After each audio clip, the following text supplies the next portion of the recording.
মাল দান করবেন না, হারাম মাল দান করবেন না। অনেকের হালাল হারাম দুই প্রকারের ইনকাম আছে। আমরা তো ওভাবে জিজ্ঞেস করে কালেকশন করতে পারি না। আমরা যে কাকা হালাল টাকা থাকলে দেন, হারাম থাকলে দিয়েন না, তাহলে তার একটু অপমান করা হয় না? তাহলে তো আমাকে টাকা দেবে না কেউ করে দেবে। এখন আপনারা কোন যে আপনার দিয়ে পাইকারি ধরে নেন, তা হালাল হারাম তো একটু জিজ্ঞাসা করে নেন না। আমরা এই জায়গায় আপনার প্রতি সুধারণা করে নেই। আপনার তো ন্যায্য বেতন 25,000 তো আছে, ন্যায্য বেতন 25,000 আছে, আর হারাম টাকা মোটা মোটা কামাই করতেন 25 লাখ। আমরা আপনার কালেকশন করি আপনার কাছ থেকে, আমরা ধরে নেই ওই হালাল 25,000-এর প্রতিষ্ঠা আমরা নিচ্ছি। আর যেটা হারাম কামাই করে সেটা আপনি করে বেড়াচ্ছেন। বাকি আপনার নগদ একের চোখের সামনে। আমি এক পুলিশের কাছে কালেকশনে গেছিলাম, তো পুলিশের কাছে টাকা চাইছি, পকেটের থেকে এক বান্ডিল ধরে টাইনি বেরোইছে। বেরোনোর পরে দেখে কছে না হুজুর এটা দেওয়া যাবে না, ওটা আরে খুশি দিয়ে আর এক পকেটেতে বেরোচ্ছে, সেটাও দেখে না এটা দেওয়া যাবে না। পরে আর এক পকেটের থেকে কিছুটা বেরোয় কয় জি হুজুর এটা দেওয়া যাবে। তো ঘটনা কি কয় যে হুজুর তা কোয়া যাবে না। তাই কোয়া যাবে না যেন আমি বুঝিয়ে ফেলাইছি। হারাম টাকা কখনো দান করবেন না। আমাদের এলাকায় হারামখোর বহুত আছে। হারামখোর আছে না? হারামখোর যারা এই সুদে লেনদেন করে, সুদের সাথে কারবার, তাদের হাতে রমজান মাসে তাদের ইফতারি একটু মোটাসোটা হওয়াটাই স্বাভাবিক, একটু মোটাসোটা অস্বাভাবিক। আর কিছু হালাল বান্দা আছে যাদের ইনকাম হালাল আছে, তারাও মোটা পয়সা কামাই করে, তারাও খায় না তা না, একসাথে সবাইরে দোষারোপ করতেছি না। কিন্তু এই হারাম টাকা কামাই করে মোটা মোটা ইফতারির দাওয়াত দেয়, যাক ধরে সেদিন যাবেন। যদি জানেন যে তার আয়ের উৎস হালাল আর কিচ্ছু নাই, একমাত্র হারাম পন্থায় সে কামাই করে, তাহলে তার ইফতারি বয়কট করবেন, তার ইফতারি বয়কট করবেন। যে লোকটা সুদে সংস্থায় চাকরি করে, সুদে কারবারে চাকরি করে, সুদের সংস্থায় চাকরি করে, সুদের প্রতিষ্ঠানে চাকরি করে, ওই লোকটার বেতনের টাকা দিয়ে যদি কুরবানির ভাগী থাকে, ওই লোকটার বেতনের টাকা দিয়ে যদি কুরবানির ভাগী থাকে, তাহলে বাকি যে 6 ভাগই ছিল ওর একার কারণে পুরো 6 ভাগের কুরবানি বাতিল। যদি তারা জানে যে ওর টাকা হারাম, জানি সুদে যদি দেয়, তাহলে হারাম তো হারামই, প্রতি এর বিনিময় কিছুই পাবে না। আর যদি না জানে এই 6 জন যে উনার টাকা হালাল না হারাম তা তো জানি না, কিন্তু উনি গোপনে হারাম টাকায় দিয়ে ভাগ রয়েছে, এটা আপনারা 6 জন জানেন না, আপনাকে কুরবানি আপাতত বাতিল। কিয়ামতের ময়দানে ওই লোকের কাছ থেকে আপনাদের 6 জনের কুরবানির নেকি আদায় করে দেবে আল্লাহ। ওর অন্য যে নেকি কিছু আছে সেখান থেকে আপনারা পুরোই দেবে, বাকি আপনাদের কুরবানি বাতিল। বুঝে শুনে এই জন্যে ছোট দেন, একা দেন, একটা ছাগল দেন, বিশাল বড় গরু 4-5 জনে দিয়েছেন, কার টাকা হালাল কার টাকা হারাম তার কোনো খবর আপনার নাই, বাস এর ভিতরে সমস্যা হতে পারে। এই জন্য আপনি ছোট দেন, একা দেওয়ার চেষ্টা করেন। একটা গাই দেন, কে কি বলে মগলা একটা গাই দিছে, আরে আমি আমার মগলা গাড়ির মধ্যে গায়ের মধ্যে 30,000 টাকা, 30,000 টাকায় 100% হালাল, 100% হালাল। তুই ব্যাঙ্গাবি আর ব্যাকসাবি হতে আমার কিছু আসে যায় না, কথা কোন ঠিক কি ঠিক না? হালাল উপার্জন থেকে আমি সদকা করব। যা বলতে চাইছি সেটা হলো আন মালিহি মিনাইন ইকতাসাবা ফি মান ফাকা। সুদে কারবার যারা করতেছেন আজই তওবা করেন, আজই তওবা করেন। সুদে কারবারের মধ্যে যারা আছেন, দিচ্ছেন বা নিচ্ছেন, যদি তওবা না করেন তাহলে কয় প্রকারের গুনাহ জানেন? সুদের ভিতরে 70 প্রকার গুনাহ। নবী আলাইহিস সালাম বলেন আর রিবা 70 জুজআ, সুদের 70টা স্তর আছে। ফাআলাহা, 1 নম্বর সবচেয়ে বড় সুদের 1 নম্বর গুনাহ হলো হারবুম বিল্লাহি ওয়া রাসূলিহি, আল্লাহ আল্লাহর রাসূলের সাথে যুদ্ধ করার গুনাহ। একজন মানুষ আল্লাহ আল্লাহর রাসূলের সাথে যুদ্ধ করার ক্ষমতা রাখে না। নমরুদ আল্লাহর সাথে যুদ্ধ করতে যে ব্যর্থ হয়েছে, ফিরাউন খোদাই দাবি করতে যে মার খেয়েছে, সাদ্দাত খোদাই দাবি করে মার খেয়েছে, আল্লাহর সাথে যুদ্ধ করে কেউ টিকতে পারে না, আমি আপনিও পারবো না। 1 নম্বর গুনাহ হলো আল্লাহ আল্লাহ রাসূলের সাথে যুদ্ধ করা। আর সবচাইতে ছোট্ট গুনাহ, আমার ভাই বন্ধুরা, আমার দেশের মানুষ, একেবারে ইম্পর্টেন্ট কথা মনে রাখবেন, সবচাইতে ছোট্ট গুনাহ যেটা 70 নম্বরের ছোট গুনাহ, মাঝের গুলো হাদিসের মধ্যে আসে নাই, সবচেয়ে বড়টা বললেন আল্লাহ আল্লাহ রাসূলের সাথে যুদ্ধ করা। আর 70 নম্বরের ছোট গুনাহ সুদখোর এবং দাতা, সুদখোর এবং দাতা উভয়ের জন্য 70 নম্বরের ছোট্ট গুনাহ হলো আপন মায়ের সাথে জিনা করা।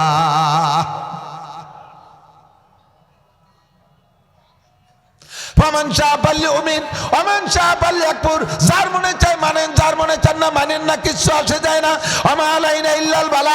আপনারা আমার আপন, আমি আপনাদের আপন। কিয়ামতের ময়দানে বলবেন, আল্লাহ আমরা তো আমাদের হুজুরের বয়ান শুনতাম, বিদেশি হুজুর ছাড়া বয়ান শুনতাম না এমন না, আমাদের হুজুরের কথাও শুনতাম, অন্য জায়গার হুজুররা ভয়তে ভয়তে অনেক কথা বলতো না, আমাদের হুজুর যা বলতো তা তো শুনতাম। তাই আমি আপনাদের অভিযোগ থেকে বাঁচার জন্য আমার জিম্মাদারি আমি খালাস করে গেলাম। ওমা আলাইনা ইল্লাল বালাগ। যার মনে চায় মানেন, যার মনে চায় না মানেন না। হারাম করে দোয়া কবুল হয় না। আপনি যদি সুদে লেনদেনে থাকেন, আপনি কোনো বিপদে পড়ছেন। আর এই মাদ্রাসায় হাফেজ সাহেব হুজুর, আরে আমার এই ঘুমটা চিরমরণ, এইটা আমার আখেরি ঘুম হয়ে যেতে পারে। আবার সকালবেলা যখন ঘুম থেকে উঠেছেন, দোয়া পড়ছেন কি, আলহামদুলিল্লাহিল্লাযী আহইয়ানা বাদামা আমাতানা ওয়া ইলাইহিন নুশুর। এইটা পড়েন তো, দোয়া পড়েন তো, আলহামদুলিল্লাহিল্লাযী আহইয়ানা বাদামা আমাতানা ওয়া ইলাইহিন নুশুর। এই দোয়ার তরজমা কি জানেন? আল্লাহ সব প্রশংসা তোমারই, যে আল্লাহ আমারে 6-8 ঘন্টা মেরে রাখার পরে আবার জীবিত করে দিয়েছো। তুমি আল্লাহ 6 ঘন্টা মেরে রাখার পরে আবার যেহেতু জীবিত করেছো, এই ক্ষমতা তোমার আছে। ওয়া ইলাইহিন নুশুর, স্থায়ী মরণ হয়ে যাওয়ার পরে কিয়ামতের মাঠে আবার আল্লাহ উঠাইতে পারবে কি পারবে না? যুবকরা বলো, আল্লাহর সামনে উঠতেই হবে। আমরা মানুষ মাটি দেওয়ার সময় দোয়া পড়ি, মিনহা খলাকনাকুম, পড়ি না দোয়া? মিনহা খলাকনাকুম ওয়া ফিহা নুঈদুকুম ওয়া মিনহা নুখরিজুকুম তারাতান উখরা। এটা আমরা দোয়া পড়ি, বাস্তব কথা হলো আল্লাহর। আল্লাহ পাক বলেন, হে মানুষ, তুমি যারে মাটিতে দাফন করতেছো, ওটাও কিন্তু মাটির তৈরি মানুষ। এখন তুমি জীবিত আছো, তোমারে কিন্তু আমি সোনায় দিয়ে বানাই নাই, তোমারে আমি রূপ দিয়ে বানাই নাই, হীরা কাঞ্চন দিয়ে বানাই নাই, তোমারও বানাইছি এই মাটি দিয়ে। মিনহা খলাকনাকুম ওয়া ফিহা নুঈদুকুম, আবার এই মাটির মধ্যে তোমাকে নিয়ে ছাড়বো। তুমি যত তালা দালানের মাথায় বসবাস করো না কেন, ওখান থেকে সময় হলে তোমাকে মাটির নিচে টান দিয়ে নিয়েই আসবো। কতক্ষণ? আলা ইয়া সাকিনাল কসরিল মুআল্লা সাতুদফানু আন করিবিন ফিত তুরাবি গার ইমারত রাবরি বার আসমা আকিবাত জেরে জমি গার দিনহা। যত তালা দালানের মাথায় বসবাস করেন না কেন, আপনাকে অবশেষে মাটির মধ্যে আসতেই হবে। আমার এলাকার যুবকরা লক্ষ্য করো, আরে মাটির ভিতরে যা পর্যন্ত যদি শেষ হয়ে যাইতো, তাহলে আমরা এত ওয়াজ করতাম না, নামাজের কথা বলতাম না, রোজার কথা বলতাম না, হালাল হারামের পরামর্শ দিতাম না, কোনো ওয়াজই করতাম না।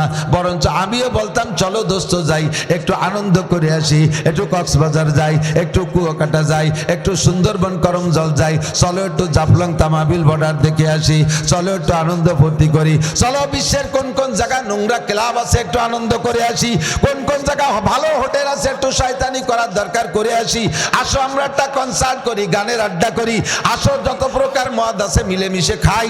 আমিও খাইতাম, আপনাদেরও পরামর্শ দিতাম। ওলামায়ে কেরাম এভাবে মঞ্চ তৈরি করে মাহফিল করতেন না, পীর মাশায়েখরা কোনো ওয়াজ নসিহত করতেন না, কারণ মরা পর্যন্ত শেষ, মরা পর্যন্ত শেষ। যদি শুধু মরা পর্যন্ত শেষ হইতো, তাহলে এত কিছু আর বলতাম না। কিন্তু সমস্যা হলো মরা পর্যন্ত শেষ না। আমিনহা নুখরিজুকুম তারাতান উখরা, আবার আল্লাহ পাক মাটি থেকে আমাদেরকে বের করেই ছাড়বে। কতক্ষণ? আমাদেরকে বের হতে বলবে না। খেয়াল করেন, আল্লাহ পাক হাসরের মাঠে বলবে না যে কে কোন জায়গা মারা গেছিস, আমি তো তালাশ করে পাচ্ছি না, সেই আদমের থেকে মরা শুরু হয়েছে, আগানে বাগানে খাল কুয়োর মধ্যে কিনা কোনে মরছে, আমেরিকা থেকে জাপান পর্যন্ত কারে কোন জায়গা বাঘে ছাগলে খেয়ে বেলাইছে, তালাশ করে পাচ্ছি না। একটা হিসাব নিকাশ আছে, সোনারা একটু মেহরবানি করে উঠিয়ে আসো। এরকম তেল মাহাইনে ডাক পারবে? আল্লাহ কয় তোমারে উঠতে বলবো না, ওয়ানুমিনহা নুখরিজুকুম, আমি আল্লাহ বের করে ছাড়বো। কোন জায়গায় লুকায় পালাইয়া থাকতে পারবে? কেউ পালাইয়া থাকতে পারবে না। হে যুবক, পাগলামি করো, মস্তানি করো, শয়তানি করো, বদমাশি করো, যাই কিছু করো না কেন, মনে রাখতে হবে উঠতে হবে আল্লাহর সামনে। তোমাকে আল্লাহর সামনে উঠে জবাব দেওয়া লাগবে। বিশেষ 4টি পয়েন্টের জবাবের মধ্যে একটা হলো, অন্যতম হলো আনসাবাবিহি ফিমা আবলা, তোমার যৌবনকাল সম্পর্কে জিজ্ঞাসা করা হবে। খুব খুব খুব খেয়াল, যৌবনকাল সম্পর্কে জিজ্ঞাসা করা হবে। কেন? কয় মানব জীবনের ভিতরে যৌবনকালটা হলো সবচাইতে ইম্পর্টেন্ট টাইম। ইবাদত করারও টাইম যৌবনকাল, গুনাহ করারও টাইম যৌবনকাল। 90 বছরে বুড়োর সব এনার্জি শেষ হয়ে গেছে, এখন 90 বছরে বুড়ো আস্তাগফিরুল্লাহ পড়ার কোনো দরকারই নাই, তার কোনো তওবা আলহামদুলিল্লাহ সময় নাই, কারণ এখন তার ভিতরে গুনাহ করার এনার্জি নাই, চুরিও করার ক্ষমতা নাই, জেনা করার ক্ষমতা নাই, ডাকাতি করার ক্ষমতা নাই, মারামারি করার ক্ষমতা নাই। কথা বলেন? 90 বছরে বুড়ো নাকের মধ্যে ফাইন দিয়ে সিলাইন খাচ্ছে। সেই সময় সেই বুড়ো মরে মরে বাপ, ছেলেরা আছে কেখানে হুজুরে ডাইকে নিয়ে, হুজুর আমার আব্বার একটু তওবা পড়াই দিয়ে যান। তওবা পড়ানোর জিনিসটা, তারপরে হুজুররা দায় ঠেকছে, ডাকলি তো যাইতে হুজুর যে কাকা কর আস্তাগফিরুল্লাহ, কাকা করি উঠছে। উনি মনে আছে কি যে কোনো জমি বেচবে নাকি, কোন ডাঙ্গার জমি, মরার সময় জমি কেনে। কতক্ষণ তওবা হবে না? আল্লাহ পাক বলেন ইন্নামাত তাওবাতু আলাল্লাহি লিল্লাযিনা ইয়ামালুনাস সাইয়্যাত, ইন্নামাত তাওবাতু আলাল্লাহি লিল্লাযিনা ইয়ামালুনাস সাইয়্যাত সুম্মা ইয়াতুবুনা মিন করিব। আল্লাহ পাক ওই ব্যক্তি তওবা কবুল করে যার ভিতরে গুনাহ করার এনার্জি আছে, আর আচানক ভুলক্রমে গুনাহ হয়েই গেছে। হতেই পারে গুনার জগতে গুনাহ হতেই পারে, যদি গুনাহ না হতে পারে তাহলে আল্লাহ পাক তওবা শিখাইতেন না। কথা বলেন ঠিক কি ঠিক না? তওবার দরজা এজন্যই খোলা রেখেছে, আর তওবা এজন্যই শিখাইছে যে বান্দা দুনিয়ায় যে গুনাহ করবেই করবে, পিছনে শত্রু লেগে আছে গুনাহ করবে করাবে, এই গুনাহ যদি হয়েই যায় আচানক, তাৎক্ষণিকভাবে যদি তওবা করে আস্তাগফিরুল্লাহ ক্ষমা চায় আল্লাহর কাছে, আল্লাহ পাক বলেন ইন্নামাত তাওবাতু আলাল্লাহি লিল্লাযিনা ইয়ামালুনাস সাইয়্যাত, ওই সমস্ত ব্যক্তি তওবা আল্লাহ কবুল করে। ওয়ালাইসাতিত তাওবাতু লিল্লাযিনা ইয়ামালুনাস সাইয়্যাত হাত্তা ইযা হাদারা আহাদাহুমুল মাউত ক্বালা ইন্নী তুবতুল আন, ওই সকল মানুষের ভাগ্যে তওবা হবে না, ওই সকল মানুষের তওবা কবুল করা হবে না, তাদের আস্তাগফিরুল্লাহ গ্রান্ট করা হবে না। তারা কারা? যারা অবিরাম বুঝে বুঝে গুনাহ করে, বুঝতেছে গুনাহ তারপরও করে, বুঝতেছে গুনাহ তারপরও করে, আর অপেক্ষায় রয়েছে মরার আগে তওবা করে নেব। হাত্তা ইযা হাদারা আহাদাহুমুল মাউত, ইতিমধ্যে গুনাহ করতে করতে করতে করতে তার মরণের সময় আইসা গেছে, এখন মৃত্যু শয্যায় শায়িত, সেই সময় কয় ইন্নী তুবতুল আন, আল্লাহ এখন কি আমি তওবা করব? আল্লাহ কয় লাইসাতিত তাওবা, তোমার তওবা হবে না, কারণ এখন তোমার গুনাহ করার এনার্জি নাই, এই সময় তুমি তওবা করো। পুলিশের চাকরিতে যতদিন ছিল, পুলিশের চাকরিতে যতদিন ছিল অতদিন ঘুষের থেকে তওবা করে নাই, রিটায়ার্ড করে বাড়ি এসে ঘন ঘন আস্তাগফিরুল্লাহ বলে আর গল্প মারে, আমি আর জীবনেও কোনোদিন ঘুষ খাবো না, জীবনেও কোনোদিন ঘুষ খাবো না। কেন খাবো না? কয় চাকরি ছুটিয়ে গেছে, চাকরি নাই, চাকরি থেকে রিটায়ার্ড, এই জন্য ঘুষ খাবো না। মেম্বার সাহেব টোন মারছে, মন মারছে, ভিজিএফ কার্ড বেঁচে খাইছে, পঙ্গু ভাতা বয়স্ক ভাতা করতে যে টাকা খাইছে, এরকম ভালো ভালো মেম্বার আছে না গেলে সারা বাংলাদেশে। এবার মেম্বার কয় যে আর কোনোদিন এগুলো করবো না। কয় কেন করবা না? কয় আমি এবার 6 ভোটে ফেল করছি, 6 ভোটে ফেল করে মেম্বার হতে পারে নাই, বিদায় তওবা। পুলিশের চাকরি ছুটে গেছে, এই জন্যই তওবা। শক্তি সামর্থ্য সব শেষ হয়ে গেছে, বিদায় তওবা। এই তওবার অতটা গুরুত্ব নাই। আল্লাহ কয় তওবা করবা যখন তোমার গুনাহ করার এনার্জি আছে, ক্ষমতা আছে, শক্তি আছে, পাওয়ার আছে, ওই সময় তওবা করো। তাই বলে বুড়োরা ভয় পেন না। এখনো পর্যন্ত যারা এখানে আছেন দাড়ি পাকা মুরব্বীরা, বুড়ো মানুষ সম্পর্কে আবার অন্য হাদিস আছে, বুড়ো মানুষ যখন ঠোঁট বাঁকাইয়া চোখের পানি বের করে কাঁদে, যখন ঠোঁট বাঁকায় বাঁকায় কাঁদে, চোখ থেকে পানি পড়ে, আল্লাহ কামুল হাকিমিন ওই দাড়ি পাকা বুড়ো মানুষটার চেহারার দিকে তাকাইয়া মায়া করে তার জীবনের সব গুনাহ মাফ কইরা দেয়। এমন একটা অফার বুড়োদের জন্য আছে। তবে গুনাহ থেকে তওবা করার সময় হলো গুনাহ করার শক্তি আর ক্ষমতা থাকা।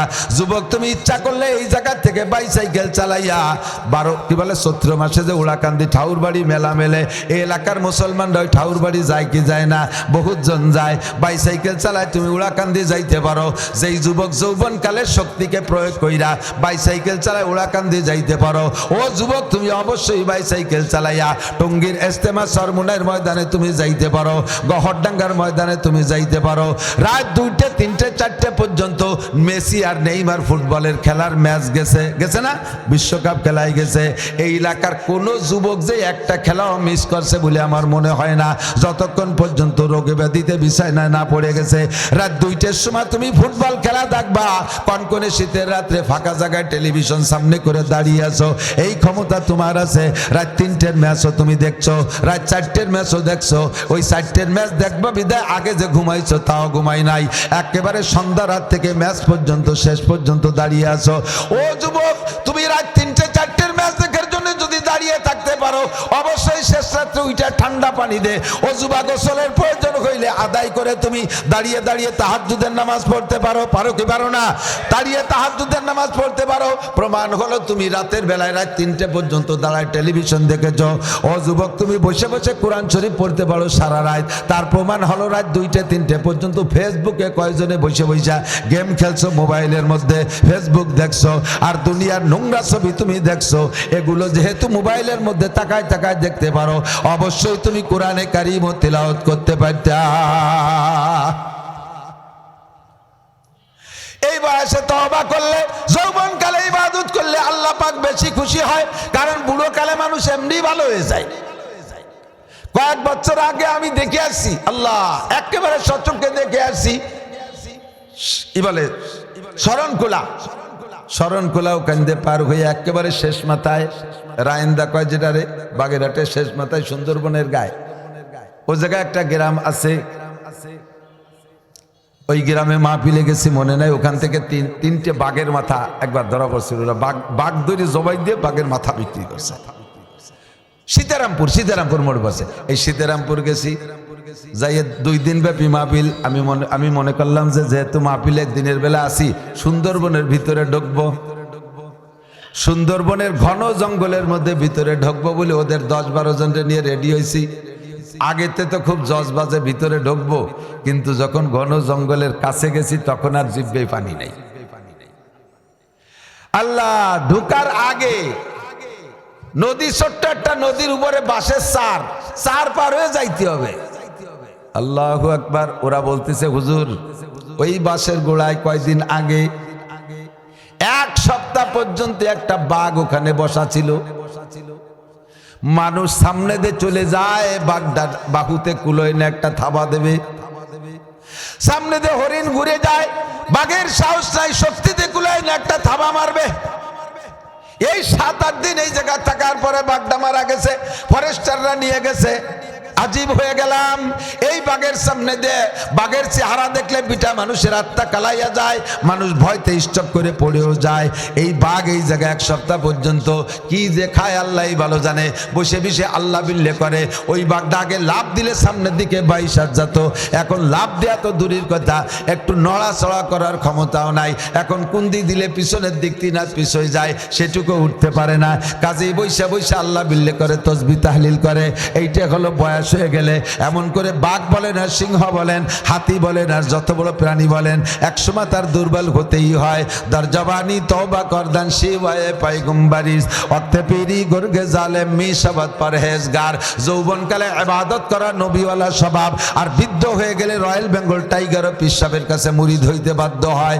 ওই সময় থাকতে মুরিদ হইতে হবে। আমার এলাকার যুবকদের জন্য বিশেষ করে আমি টার্গেট করি, আজ থেকে 30 বছর আগে যে সমস্ত জিনিসের নাম আমরা শুনতাম না এলাকায়, এখন অ্যাভেলেবেল দেখতেছি। এই এলাকার যুবকদের চাইতে বেনামাজি যুবক খুব কমই আছে।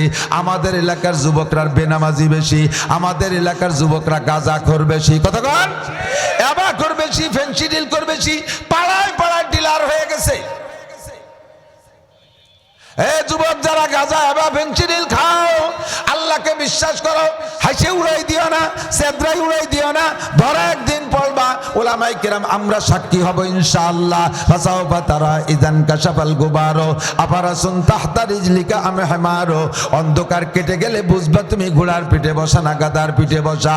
নবী পাক মেরাজের রাতে জাহান্নাম দেখতে গিয়েছিলেন। জাহান্নামের ভিতরে গিয়ে দেখে এক শ্রেণীর নারীদের হাতে হ্যান্ডকাপ দিয়া জাহান্নামের মধ্যে ঝুলানো আছে, নিচের থেকে আগুন দিয়ে তাদেরকে তাপ দিচ্ছে, তাদের সারা গা খসে খসে পড়তেছে গইলা গইলা। আর এই নারীরা পানি চাইছে আল্লাহর কাছে, ঠান্ডা পানি। আল্লাহ পাক তাদেরকে এমন ঠান্ডা পানি দিয়েছে, যেই ঠান্ডা পানি খেয়ে ভিতরটা পর্যন্ত জমাট বেঁধে গেছে। এবার চিৎকার মারতেছে, আল্লাহ চাইলাম তোমার কাছে পিপাসা নিবারণের জন্য ঠান্ডা পানি, এত ঠান্ডা তো চাইলে সহ্য করতে পারছি না। কাজেই রব্বানা আশরিবনা শাইয়্যাম মিন মাইন হামিম, আল্লাহ মেহেরবানি করে একটু গরম পানি দাও। 70 লক্ষ বছর পর্যন্ত চাইতে থাকবে, একবার চাইলেই গরম পানি পাবে না। 70 লক্ষ বছর পর্যন্ত গরম পানির জন্য চিৎকার মারতে মারতে সর্বপ্রথম যে গরম পানি দেবে এইটা পেয়ালায় করে গ্লাসে করে বালতিতে ভরে পান করতে দেবে না। সুব্বু ফাওকা রাসিহিম হামিম, এদের মাথায় গরম পানি ঢেলে দেবে। এই গরম পানি কোরআন শরীফের আয়াতের তরজমা দোস্ত, এই গরম পানিতে সারাটা গা ফুসকা হইয়া ঠোসা পইরা পুজে সম্পূর্ণ ভরপুর হয়ে যাবে। কিন্তু ভিতরে এখনো ঠান্ডা কাটে নাই, ভিতরে ঠান্ডার জন্য গরম পানি চেয়ে যাচ্ছে। রব্বানা আশরিবনা শাইয়্যাম মিন মাইন হামিম, আল্লাহ একটু গরম পানি পান করতে দাও। সুম্মা সুব্বু ফাওকা রাসিহিম হামিম, আবারও তাদের মাথায় গরম পানি ঢেলে দেবে। দ্বিতীয়বার গরম পানি ঢেলে দিলে এই গরম পানির তাপে শরীরের সমস্ত ফুসকাগুলো ফাইটা, এই ঠোসাগুলো ফাইটা ভিতরে যে পুষ ছিল ওই পুষগুলো একটা ড্রেন দিয়ে যাইয়া একটা গর্তের মধ্যে জমা হবে, একটা গর্তের মধ্যে জমা হবে। ওই গর্তের নিচে দিয়ে জাহান্নামের আগুন দিয়ে জাল দিতে দিতে দিতে দিতে এমন এমন হয়ে যাবে যেন সেই পুজের ভিতর দিয়ে আগুন বের হচ্ছে। ওদিকে তারা তো গরম পানি চেয়েই যাচ্ছে, তাদেরই গায়ের পানি, তাদেরই গায়ের পুজ এমনভাবে জাল দিয়া এরপরে তাদেরকে পেয়ালায় দেয়া হবে, ইশরাবু, ঠিক আছে এখন পান করো। যখন ওই পচা গরম পুজ পান করবে সঙ্গে সঙ্গে ভিতরে নারী বুড়ি সব পয়সা নারীদের সরঙ্গাতে বের হতে থাকবে। হুজুর বলেন আমি সচক্ষে দেখে আসছি নারীদের এই অবস্থা, হাত কাঁপতে ঝুলানো, মাথায় গরম পানি ঢেলে দেওয়ার পরে এই পুজ তৈরি হয়েছে, এই পুজ তাদেরকে খাইতে দেওয়া হয়েছে। আর ওই পুজের কারণে নারী বুড়ি পয়সা সরঙ্গাতে লজ্জাস্থান দিয়ে বের করছে। আর এই লজ্জাস্থানে জিব্বা লাগাইয়া ওই পুজ জিব্বেদে চাইতে খাইতেছে এক শ্রেণীর পুরুষরা। হুজুর লজ্জায় চক্ষু বন্ধ করে পিছনের দিক তাকায় জিব্রাইলকে বললেন, জিব্রাইল মান হাউলাই ওয়া শানুহুম, ও জিব্রাইল এরা কারা, এদের এই বিচারটা কেন হচ্ছে? জিব্রাইল বললেন, হুজুর আগে নারীদের পরিচয় নেন। হুন্না জুনাত ওয়া কুল্লুহুন্না উম্মাতুক, এই সব মহিলারা আপনারই উম্মত, অন্য কোন নবীর উম্মতরে আপনাকে দেখানো হচ্ছে না, আপনারই উম্মত।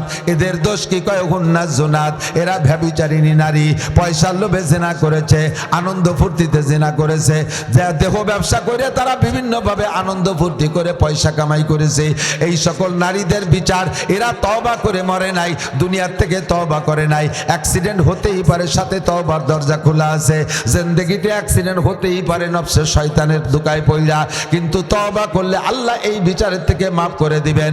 এরা তওবা করে নাই, ওই নিশায় থাকতে থাকতে তাদের মরণ হয়ে গেছে। তাই কোটি কোটি বছর তাদের বিচার হবে, এমন করে তাদের শরমগাতে পুজ বের হতে থাকবে। খাচ্ছে যারা, তারা কারা? জিব্রাইল। জিব্রাইল বললেন, হুজুর তারা আপনার উম্মত, তাদের মধ্যে দুইটা দল, এক দল হুমুজ জানি, ওরা ব্যভিচারী জিনাখোর, এইভাবে জিনার নেশায় থাকতে থাকতে অন্যায় করতে করতে করতে করতে বিনা তওবায় মারা গেছে। তাই তাদের বিচার এমন, তারা নারীদের শরমগাতে বের হওয়া পুষ পান করবে। দুই নম্বর, ওহুম শারিবুল খামার, অহুম শারিবুল খামার, এ যুবক অহুম শারিবুল খামার। নবী পাক বলেন, নেশাখোর, গাঁজাখোর, এবাখোর, ফেন্সিডিল কর, হিরোইন কর, মাদক কর যারা আছো এক্ষুনি সতর্ক হইয়া যাও, আল্লাহর ফজলে কিয়ামতের ময়দানে দেখা হবে ইনশাআল্লাহ।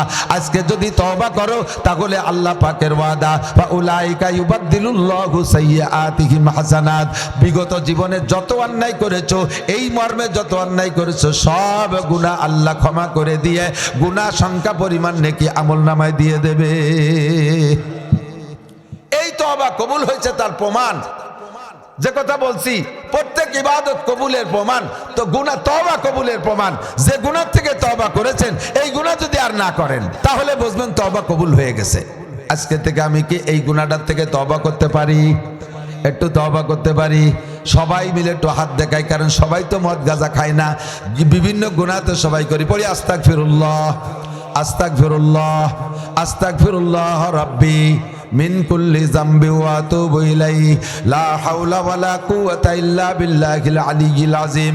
আল্লাহ, আমি আমার এলাকার জনগণ নিয়ে হাত তুলেছি, আমাদের তওবা তুমি কবুল করো। জোরে বলেন আমিন। রব্বানা তাকাব্বাল মিন্না ইন্নাকা আনতাস সামিউল আলিম ওয়া তুব আলাইনা ইন্নাকা আনতাত তাওয়াবুর রহিম। আল্লাহ, তুমি আমার ইবাদত বন্দেগী কবুল করো, আমার তওবা কবুল করো। যারা সুদের মধ্যে আছেন, আমার দিক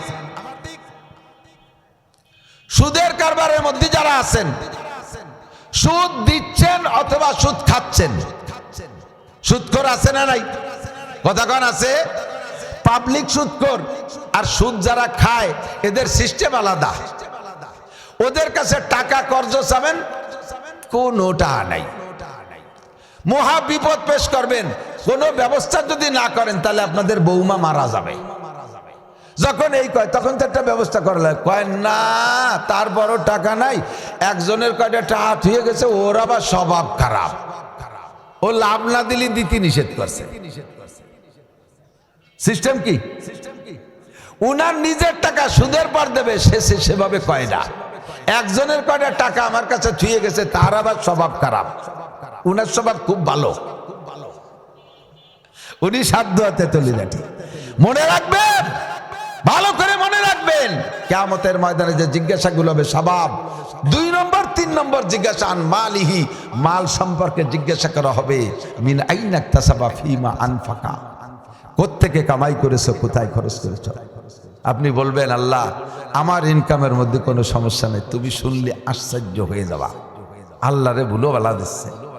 কদি কিভাবে কামাই করেছে? শেষ রাত্রে উঠে তাহাজ্জুদ করছি, ফজর পর্যন্ত 12 তাসবিহ জিকির করছি, মুনাজাত করতে করতে আজান দিয়েছে। ফজরের নামাজের সুন্নত ঘরে পড়া সুন্নত কেকানে রুজুর করেছিল, সেই থেকে আমি ঘরেই সুন্নত পড়ি এবং প্রথম রিকাতে কুলিয়া, দ্বিতীয় রিকাতে কুলহু, এই দিয়েই সুন্নত পড়ছি। এরপরে জামাতে নামাজ পড়ছি। জামাতে নামাজ পড়িয়ে বাড়ি চলে আসিনি, 2.5 ঘন্টা দাওয়াতের মেহনত করছি। এরপরে আবার সরমুনের হুজুরের কাছে মরিচ্ছিলাম, সেই জন্য আধা ঘন্টা হুজুরের দেওয়া ওজিফা জিকির ও ফজরবাদ করছি। এরপরে ইশরাকের নামাজ পড়ে বাসায় আসি, আইসে দেখি যে বাসায় রান্না হয়ে গেছে। এক দস্তারখানে এক প্লেটে ফ্যামিলির 4 জন সদস্য সুন্নতি তরিকায় খানা খাইয়া রিক্সা খান, ভ্যান খান, অটো খান নিয়ে বেরোইছি। সারা দিন ভরে ভ্যান চালাইছি, রিক্সা চালাইছি, কাহারও কেউরে কষ্ট দিয়ে ধোকা দিয়ে পয়সা নেই। নামানোর পরে যে যা দেশে তারপর শুকর আদায় করছি। আর আজান হওয়ার পরে একটা প্যাডেল মারি নেই কোনোদিন। আজান হওয়ার সাথে সাথে ভ্যান, রিক্সা, অটো যা চালাইছি দাঁড় করে দিয়ে জামাতে নামাজ পড়ছি। এভাবে 5 ওয়াক্ত নামাজ, ঈশার নামাজ পড়িয়ে বাসায় আইসা নামাজ পড়িয়ে এরপরে সূরা ওয়াকিয়া আর সূরা মুলুক পড়ে রাতের খানা আবার সুন্নতি তরিকায় খাইয়ে এরপরে ঘুমাইছি। এই হলো আমার জীবনযাপন, ইনকামের পদ্ধতি এই ছিল। আল্লাহ ভ্যান চালাইয়া রক্ত পানি করা টাকা, বলো আমার এর মধ্যে কোনো সমস্যা আছে? আল্লাহ কে ইনকামের ব্যাপারে golden A plus, thank you, okay, কোনো সমস্যা নাই। খরচ করছো কোথায় একটু কও। কয় যে তো ভাবছিলাম যে তুমি ইনকাম শুনে থামিয়ে যাবো, আবার খরচের কথা শুনলে ওই জায়গায় একটু সমস্যা আছে। ওই শনিবারে ব্যারাকের কিস্তিতে টাকা কয়টা দিয়ে দিছি, গ্রামীণ ব্যাংকের কিস্তিতে টাকা কয়টা দিছি। আল্লাহ কায় ফিটি সালা বান্ধ। ইনকাম ভালো, খরচটা ভালো না। ইনকাম ভালো, খরচটা ভালো না। আমার কথা, মিনাইন ইকতাসাবা ফিমা আনফাকা, কোত্থেকে কামাই করেছো, কোথায় খরচ করেছো। কামাই ভালো, খরচ ভালো না, এটাও তুমি অন্যায় করেছো। আর একজন কয় আল্লাহ আমারটা কব নাকি?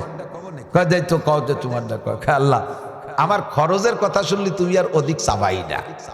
কও দি তুমি কি খরচ করছো? কয় কি আল্লাহ জাকাত দিছি প্রত্যেক বছর পাই টু পাই হিসেব করে 1 টাকাও বাকি রাখিনি।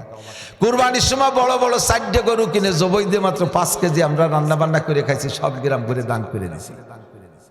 সদকা ফিতরা রমজানের ভিতরে দিছি, এলো মালি জাকাত। 5 বার হজ করছি, 10 বার উমরা করছি। প্রত্যেক বছর তবলিগে নিসাবি চিল্লা দিছি, আর 1 সাল লাগাইছি একবারে। আর আমার টাকা দিয়ে 50 জনের বিদেশে তবলিগ করতে পাঠাইছি। দেশে যে কত দিছি তার ঠিক নাই। 10টা মসজিদ করছি, আর আমার পাশে বাড়ির পাশের মাদ্রাসায় তো অকাতরে দিছি। ফকির মিসকিন কেউ আসলে কোনোদিন তারা ভিড়াই নেই। এভাবে সব করছি। বলো আল্লাহ আমার এই খরচটা কেমন হয়েছে? আল্লাহকে দারুণ খরচ করছি। তুই এতটা খরচ করতে টাকা পালি কোন জায়গা? খরচটা তুই ভালোই করলি। শেষে কয় যে শেষবারে হজে গেলাম, ওই সময় যে কাবা ঘরের গিলাপ পাল্টাবে, তো তাকে তো টাকার অভাব নাই, তবুও সুযোগ পেয়ে 10 লাখ টাকা দিয়ে এসছি কাবা ঘরের গিলাপ। এত টাকা বালি কোন জায়গায়? তোর বেতন কত? বেতন 25,000 টাকা। বেতন 25,000 টাকা বেতনের পর এই যে খরচ করলি, এই টাকা বালি কোন জায়গা? সেলো একটা ইনকাম, সেলো, ওগুলো তোমার দেওয়ার দরকার নাই। রাস্তায় দাঁড়াতাম, ট্রাকের সাথে মুসাফা করতাম, পকেটে দিতাম। একটু থানায় হালকা পাতলা দালালি করতাম, কোর্ট কাছারিতে কিছু দালালি ছিল। এই সিস্টেম কইরা হারাম ভাবে ইনকাম করে, পরিষ্কার হাদিস লা সাদকাতা মিন গুলুল। হারাম টাকা যারা ইনকাম করেন, কাকারি মাদ্রাসাও দিয়েন না, সুলতান শৈখুল আজহার মাদ্রাসা দিয়েন না, মাদ্রাসা আপনি দিয়েন না। হারাম টাকা দান করে সওয়াবের নিয়ত করলে নেকি তো হবেই না, আপনি কাফের হয়ে যাবেন। আবার বলি, হারাম টাকা দান করে সওয়াবের নিয়ত তো করলে সওয়াব তো পাবেনই না, আপনি সওয়াবের নিয়ত করলে কাফের হবেন। কেন কেন কাফের হবেন? আল্লাহ রসুল বলেন, মা আমানা বিল কুরআনে মান ইস্তাহাল্লা মাহারিমাহু, কোরআনে যাকে হারাম বলেছে, একটা হারামকে যদি আপনি হালাল মনে করেন, ধরে নেওয়া হবে গোটা কোরআনকে অস্বীকার করেন। আর কোরআনকে অস্বীকার করা মানে আল্লাহকে অস্বীকার করা, আর আল্লাহকে অস্বীকার করা মানে ওই লোকটা মোমেন না কাফের? একটু সবাই বলেন, মোমেন না কাফের? যে কোনো হারামকে হালাল মনে করা, তাতে ঈমান নষ্ট হইয়া যায়। আপনি হারাম মাল দান করবেন না, হারাম মাল দান করবেন না। অনেকের হালাল হারাম দুই প্রকারের ইনকাম আছে, আমরা তো ওভাবে জিজ্ঞেস করে কালেকশন করতে পারি না। আমরা যে কাকা হালাল টাকা থাকলে দেন, হারাম থাকলে দিয়েন না, তাহলে তার একটু অপমান করা হয় না? তাহলে আমাকে টাকা দেবে না কেউ করে দিন। হ্যাঁ, আপনারা এখন যে আপনার পাইকারি ধরে নেন, তা হালাল হারাম তো একটু জিজ্ঞাসা করে নেন না। আমরা এই জায়গায় আপনার প্রতি সুধারণা করে নেই। আপনার তো ন্যায্য বেতন 25,000 তো আছে, ন্যায্য বেতন 25,000 আছে, আর হারাম টাকা মোটা মোটা কামাই করতেন 25 লাখ।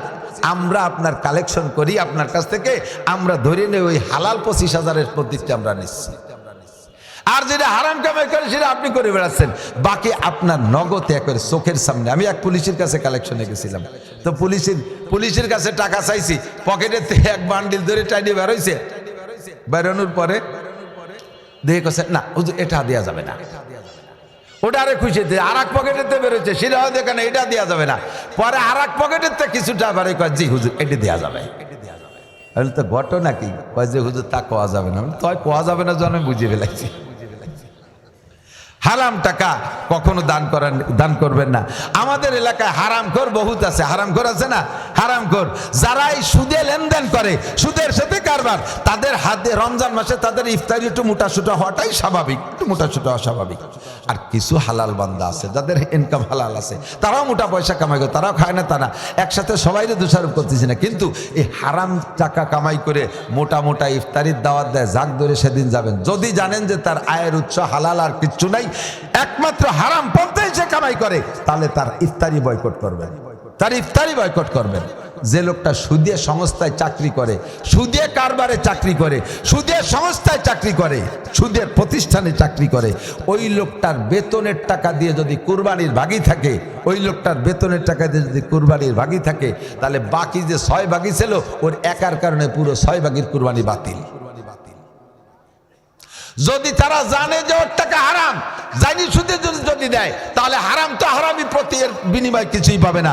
আর যদি না জানে এই 6 জন যে উনার টাকা হালাল না হারাম, তা তো জানি না, কিন্তু উনি গোপনে হারাম টাকায় দিয়ে ভাগ রয়েছে, এটা আপনারা 6 জন জানেন না, আপনাকে কুরবানি আপাতত বাতিল। কিয়ামতের ময়দানে ওই লোকের কাছ থেকে আপনাদের 6 জনের কুরবানির নেকি আদায় করে দেবে আল্লাহ। ওর অন্য যে নেকি কিছু আছে সেখান থেকে আপনারা পুরোই দেবে, বাকি আপনাদের কুরবানি বাতিল। বুঝে শুনে এই জন্যে ছোট দেন, একা দেন, একটা ছাগল দেন, বিশাল বড় গরু 4-5 জনে দিয়েছেন, কার টাকা হালাল কার টাকা হারাম তার কোনো খবর আপনার নাই, বাস এর ভিতরে সমস্যা হতে পারে। এই জন্য আপনি ছোট দেন, একা দেওয়ার চেষ্টা করেন। একটা গাই দেন, কে কি বলে মগলা একটা গাই দিছে, আরে আমি আমার মগলা গাড়ির মধ্যে গায়ের মধ্যে 30,000 টাকা, 30,000 টাকায় 100% হালাল, 100% হালাল। তুই ব্যাঙ্গাবি আর ব্যবসাবি হতে আমার কিছু আসে যায় না, কথা কোন ঠিক না। হালাল উপার্জন থেকে আমি সদকা করব। যা বলতে চাইছি সেটা হলো আন মালিহি মিনাইন ইকতাসাবা ফি মান ফাকা। সুদে কারবার যারা করতেছেন, আজই তওবা করেন, আজই তওবা করেন। সুদে কারবারের মধ্যে যারা আছেন, দিচ্ছেন বা নিচ্ছেন, যদি তওবা না করেন তাহলে কয় প্রকারের গুনাহ জানেন? সুদের ভিতরে 70 প্রকার গুনাহ। নবী আলাইহিস সালাম বলেন, আর রিবা 70 জুজআ, সুদের 70টা স্তর আছে। ফাআলাহা, 1 নম্বর সবচেয়ে বড় সুদের 1 নম্বর গুনাহ হলো হারবুম বিল্লাহি ওয়া রাসূলিহি, আল্লাহ আল্লাহর রাসূলের সাথে যুদ্ধ করার গুনাহ। একজন মানুষ আল্লাহ আল্লাহর রাসূলের সাথে যুদ্ধ করার ক্ষমতা রাখে না। নমরুদ আল্লাহর সাথে যুদ্ধ করতে যে ব্যর্থ হয়েছে, ফিরাউন খোদাই দাবি করতে যে মার খেয়েছে, সাদ্দাত খোদাই দাবি করে মার খেয়েছে, আল্লাহর সাথে যুদ্ধ করে কেউ টিকতে পারে না, আমি আপনিও পারবো না। 1 নম্বর গুনাহ হলো আল্লাহ আল্লাহ রসুলের সাথে যুদ্ধ করা। আর সবচাইতে ছোট্ট গুনাহ, আমার ভাই বন্ধুরা, আমার দেশের মানুষ একেবারে ইম্পর্টেন্ট কথা মনে রাখবেন, সবচাইতে ছোট্ট গুনাহ যেটা 70 নম্বরের ছোট গুনাহ, মাঝের গুলো হাদিসের মধ্যে আসে নাই, সবচেয়ে বড়টা বললেন আল্লাহ আল্লাহ রসুলের সাথে যুদ্ধ করা। আর 70 নম্বরের ছোট গুনাহ সুদখোর এবং দাতা, সুদখোর এবং দাতা উভয়ের জন্য 70 নম্বরের ছোট্ট গুনাহ হলো আপন মায়ের সাথে জিনা করা।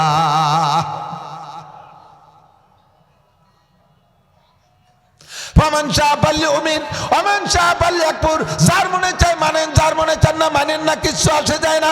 ওমা আলাইনা ইল্লাল বালাগ। আপনারা আমার আপন, আমি আপনাদের আপন। কিয়ামতের ময়দানে বলবেন আল্লাহ, আমরা তো আমাদের হুজুরের বয়ান শুনতাম, বিদেশি হুজুর ছাড়া বয়ান শুনতাম না এমন না, আমাদের হুজুরের কথাও শুনতাম। অন্য জায়গার হুজুররা ভয়তে ভয়তে অনেক কথা বলতো না, আমাদের হুজুর যা বলতো তা তো শুনতাম। তাই আমি আপনাদের অভিযোগ থেকে বাঁচার জন্য আমার জিম্মাদারি আমি খালাস করে গেলাম। ওমা আলাইনা ইল্লাল বালাগ। যার মনে চায় মানেন, যার মনে চায় না মানেন না। হারাম করে দোয়া কবুল হয় না। আপনি যদি সুদে লেনদেনে থাকেন, আপনি কোনো বিপদে পড়ছেন, আর এই মাদ্রাসায় হাফেজ সাহেব হুজুরের দোয়া আপনার জন্য কবুল হবে না, হুজুরের দোয়া আপনার জন্য কবুল হবে না যতক্ষণ পর্যন্ত হারাম উপার্জন, হারাম আয় ব্যয় থেকে আপনিকে নিজে পরিচ্ছন্ন না রাখতে পারবেন। আমাদের দোয়া কবুল না হওয়ার কারণ এইগুলোই। কোরআনে কারীমের ভিতরে আল্লাহু আকবার, আল্লাহ বলেছেন উদউনি আস্তাজিব লাকুম, দোয়া করো দোয়া কবুল করব। এত দোয়া করি দোয়া কবুল হয় না, কারণ কি? অন্যতম কারণ হলো 90% মানুষের রিজিক হারাম। টুকাই দেখেন কোনো না কোনো ভাবে 10% রাখছে আল্লাহর বান্দাই জামানায়, সমিতির সাথে জড়িত, নামাজ পড়ে, নামাজি মানুষ, 5 ওয়াক্ত নামাজ পড়ে মসজিদি, তাও সে টাকা লাগাই দেয় সুদির পর। তার থেকে টাকা নিতে গেলে সে কর্জ দেয় না, কর্জ দেয় না। আর কর্জ দেবেই বাকি। আর একটা কথা এসে গেছে, কর্জ নিলি তার টাইম মতো শোধ দেয় না, এই হলো আর এক জ্বালা। আমার মনে হয় সুদে কারবার বাড়ার কারণ এটা একটা কারণ, যে কর্জ নিলি টাইম মতো দেয় না। ঠিক আছে, তোর কাছে যে কয় বছর দরকার হয় থাক, মাসে 1000-100 টাকা দিস। এই সুদে বুঝাবো আর বলতে যথা তাড়াতাড়ি পরিশোধ করতে চাই, তবে এটাও ওই কৌশলও জায়েজ নেই। এর থেকে তওবা করব। আপনি আজকে তওবা করেন সুদের থেকে, লেনদেন থেকে, আপনার তওবা কবুল হয়েছে প্রমাণ যদি জীবনে আর কোনোদিন এই সুদে কারবার না করেন। ও যুবক, আর একটা কথা বলে শেষ করে দেব, তামুতুনা কামা তাহয়াউন ওয়া তুহশারুনা কামা তামুতুন। তোমার জীবনযাপন যেমন হবে, মরণ তোমার তেমন হবে। জীবনযাপন যেমন হবে, মরণ তোমার তেমন হবে। আর মরণটা যেই অবস্থায় হবে, যেই চেহারায় হবে, হাসরের মাঠে উঠবা তুমি আল্লাহর সামনে সেই চেহারায়। তুমি যদি পাছা বের করা প্যান্ট পরে জীবন যাপন করো, ওই অবস্থায় যদি তোমার মরণ হয়, যদিও তোমার কাফন পরানো হবে আলাদা কাপড়ে, কিন্তু মরণ হয়েছে যেই বডিতে, যেই পোশাকে, ওই অবস্থায় তোমার হাসর হবে। আর ওই অবস্থায় হাসরে নবী পাকের সামনে গেলে তুমি চিন্তা করে দেখো, ওইটা কি নবীওয়ালা সুরতের সাথে মেলে কি মেলে না? তাহলে যদি না মেলে, তাহলে অবশ্যই তোমাকে নবী সুপারিশ করবে না। দাড়ি কাটা অবস্থায় জীবনযাপন, দাড়ি কাটা অবস্থায় তোমার মরণ, দাড়ি কাটা অবস্থায় জীবনযাপন, দাড়ি কাটা অবস্থায় তোমার মরণ। ওই অবস্থায় দাড়ি কাটা অবস্থায় হাসরের মাঠে উঠবা। যত বেদাড়ি মুসলমান আছে, একজনকে আল্লাহ নবী প্রথম চান্সে সুপারিশ করবে না। শুধুমাত্র দাড়ি কাটার গুনার কারণে, শুধুমাত্র দাড়ি কাটার গুনার কারণে 50 আলফা সানা, 50,000 বছর অতিরিক্ত জাহান্নামে পোড়া লাগবে। 50,000 বছর অতিরিক্ত জাহান্নামে পোড়া লাগবে। একটু বিশ্বাস করেন বাবা, একটু বিশ্বাস করেন আমার ভাইয়েরা, একটু বিশ্বাস করেন আমার বাপ চাচারা। অনুরোধ করি, হাতে ধরি, পায়ে ধরি, দাড়িতে সম্মান বাড়ায় ছাড়া কমায় না।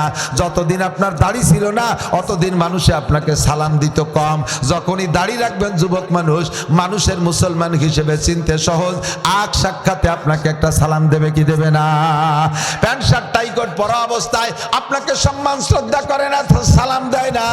আর আপনি জামা জুব্বত সুন্নতি পোশাক থাকলে আলেম উলামারা পর্যন্ত আপনারে সালাম দেবে, সাধারণ পাবলিকে আপনারে সালাম দেবে। আর সালামের মানে হলো আল্লাহর কাছে রহমতের দোয়া, আসসালামু আলাইকুম ওয়া রাহমাতুল্লাহ, আল্লাহর পক্ষ থেকে আপনার উপরে শান্তি আর রহমত আর বরকত নাজিল হোক, এমন একটা দোয়া পাইতেছেন সুন্নতের বদৌলতে। কথা কন। এবার দাড়ি রাখবেন, দাড়ির পরিমাণ কতটুক? ছোট ছোট দাড়ি দাড়ি না, ছোট ছোট দাড়ি দাড়ি না। দাড়ি রাখার নিয়ত করার পরে 1 মুঠ হওয়ার আগে যদি দাড়িরে সাইটে ফেলেন, চাচার চাইতে বেশি গুনাহ। 1 মুঠ হওয়ার আগে যদি দাড়িরে সাইটে ফেলেন, চাচার চাইতে বেশি গুনাহ। কারণ যে চাচে সে গুনাহ মনে করে চাচে, আর যে ছোট্ট ছোট্ট দাড়ি রাখে সে দাড়ি যা দাড়ি না তারে দাড়ি মনে করে। অর্থাৎ যা সুন্নত না তারে সুন্নত মনে করে, যা সুন্নত না তারে সুন্নত মনে করা, এইটা সুন্নত তরকের চাইতে বড় অপরাধ।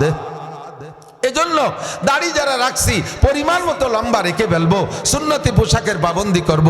এসব কথার পর আমলে আনার জন্য সহজ একটা পদ্ধতি বলবো। এইসব কথা এক রাত্রে শুনছেন, আমারও বলতে ভালো লাগতেছে, নিজেদের মানুষ শুনতে আপনাদের ভালো লাগতেছে, ভালো লাগা পর্যন্ত শেষ করা যাবে না, এটারে আমলে আনতে হবে। এবার এগুলো সব ডায়াগনোসিস করলাম, এবার ডিসপেন্সারি চিনেই দিয়ে ওষুধ কিনে খাবেন আপনি। ডিসপেন্সারি কি? দুইটা কথা মনে রাখবেন, একটা হলো হক্কানি রব্বানি আমলওয়ালা কোনো পীরের সাথে সম্পর্ক রাখা। কোন হক্কানি পীরের সোহবাতে থাকলে, হুজুরের সাথে যাতায়াত থাকলে, হুজুর আপনাকে মাঝে মাঝে দেখবে আর দেখে কোনো জায়গা তুলবে, আমি তোমার মাথায় টুপি নাই কা, আমি তোমার মাথায় চুল ওরকম কা, তোমার দাড়ি ওরকম জেলন স্কিনসার দাড়ির মতো দাড়ি কা, তোমার চুল ওরকম মেসি নেইমারের মতো চুল কা। হুজুর লোকমা দেবে, সাথে সাথে ভয়তে হলেও আপনার পরিবর্তন আসবে। আর উস্তাদের ভয়তে আমলে আসলে এই ভয়টা একদিন আল্লাহর সাথে সম্পৃক্ত হয়ে যায়। কথা কন? এই জন্য কোন হক্কানি রব্বানি আমলওয়ালা পীরের সাথে সোহবত রাখা। আমাদের এলাকায় অনেক সহি পীর আছে, তার ভিতরে আন্তর্জাতিকভাবে প্রসিদ্ধ চরমুনার হুজুররা। চরমুনা হযরতদের কাছে বায়াত হইলে একটা গুণ পাবলিকের, সেটা হলো কমপক্ষে বাহ্যিক আমলের পরিবর্তনটা আসে। আর বাহ্যিক অবস্থা পরিবর্তন হলে ধীরে ধীরে ভিতরটা আল্লাহ তাআলা পরিবর্তন করে দিতে পারে কি পারে না? আল্লাহু আকবার। এই জন্য আমার টুপি দাড়ি পাগড়ি জুব্বার আমলটা আসবে ইনশাআল্লাহ একজন হক্কানি পীরের সাথে সোহবত। 2 নম্বর হলো দাওয়াত ও তাবলীগের মেহনত। পীরের কাছে মুরিদ হইলে তাবলীগ করা যায় না এমন না, চরমুনায় গেলে সেখান থেকে আইসা তাবলীগে যাওয়া যায় না এরকম না। বরঞ্চ এই কথা বলবো, যদি কোনো পীর বলে তাবলীগে যাবা না, তাহলে ওই পীরের কাছেই যাবেন না। কোন পীর যদি তাবলীগের এগেইনস্টে কথা বলে, ওই পীর ভণ্ড, ওই পীরের কাছে যাবেন না। তাবলীগকে সারা পৃথিবীর সমস্ত হক্কানি রব্বানি ওলামায়ে কেরাম সমর্থন করেছে, সারা বিশ্বের সমস্ত বড় আলেমরা তাবলীগকে সমর্থন করে। দেওবন্দ, পাকিস্তান, নিউটন, করাচি, দারুল উলুম করাচি, এরপরে ভারতের ভিতরে বিশাল বিশাল মাদ্রাসা, আমাদের বাংলাদেশ হাটহাজারী, পটিয়া, বাবুনগর, জিরি, নাজিরাট, লালবাগ, মালিবাগ, যাত্রাবাড়ি, গড়ডাঙ্গা, যত মাদ্রাসা সব মাদ্রাসার হুজুররা তাবলীগ পছন্দ করে। যদি কোনো পীর তাবলীগের বিপক্ষে কথা বলে, বুঝবেন যে ওইটা ভণ্ড পীর। আর যেই পীরের কাছে মুরিদ হওয়ার পরে পীর সাহেব তাবলীগে যেতে বলে, পীর সাহেবের সবকগুলো যথাযথ পালন করবেন।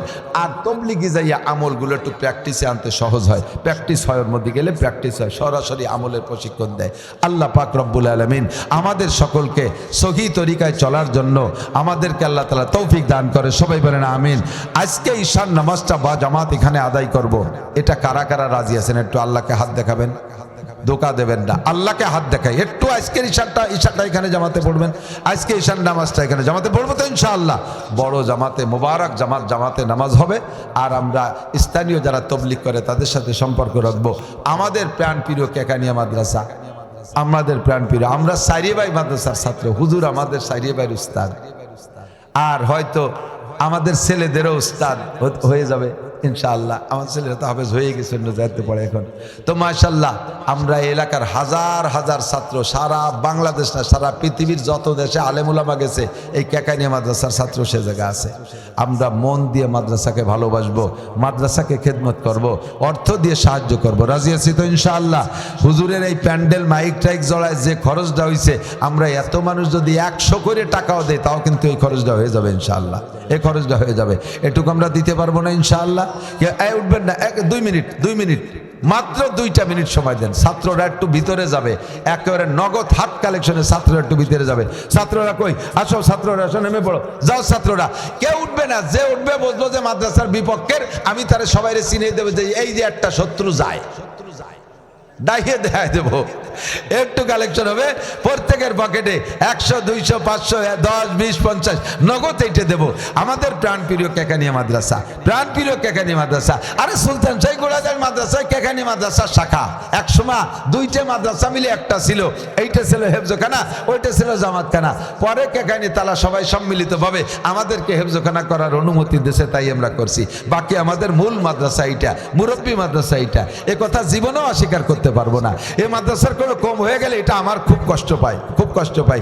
মাদ্রাসার ছাত্র না দেখলে আমার খারাপ লাগে, মাদ্রাসার ভিতরে কোনো কম হয়ে গেলে আমার খুব কষ্ট হয়। ভিতরে ঢুকে পড়েন, জামার কোরস নিয়ে গেলি ভালো হইতে। এই যে যাচ্ছে ভিতরে, সবাই একটু হাত দেন, একটু হাত দেন।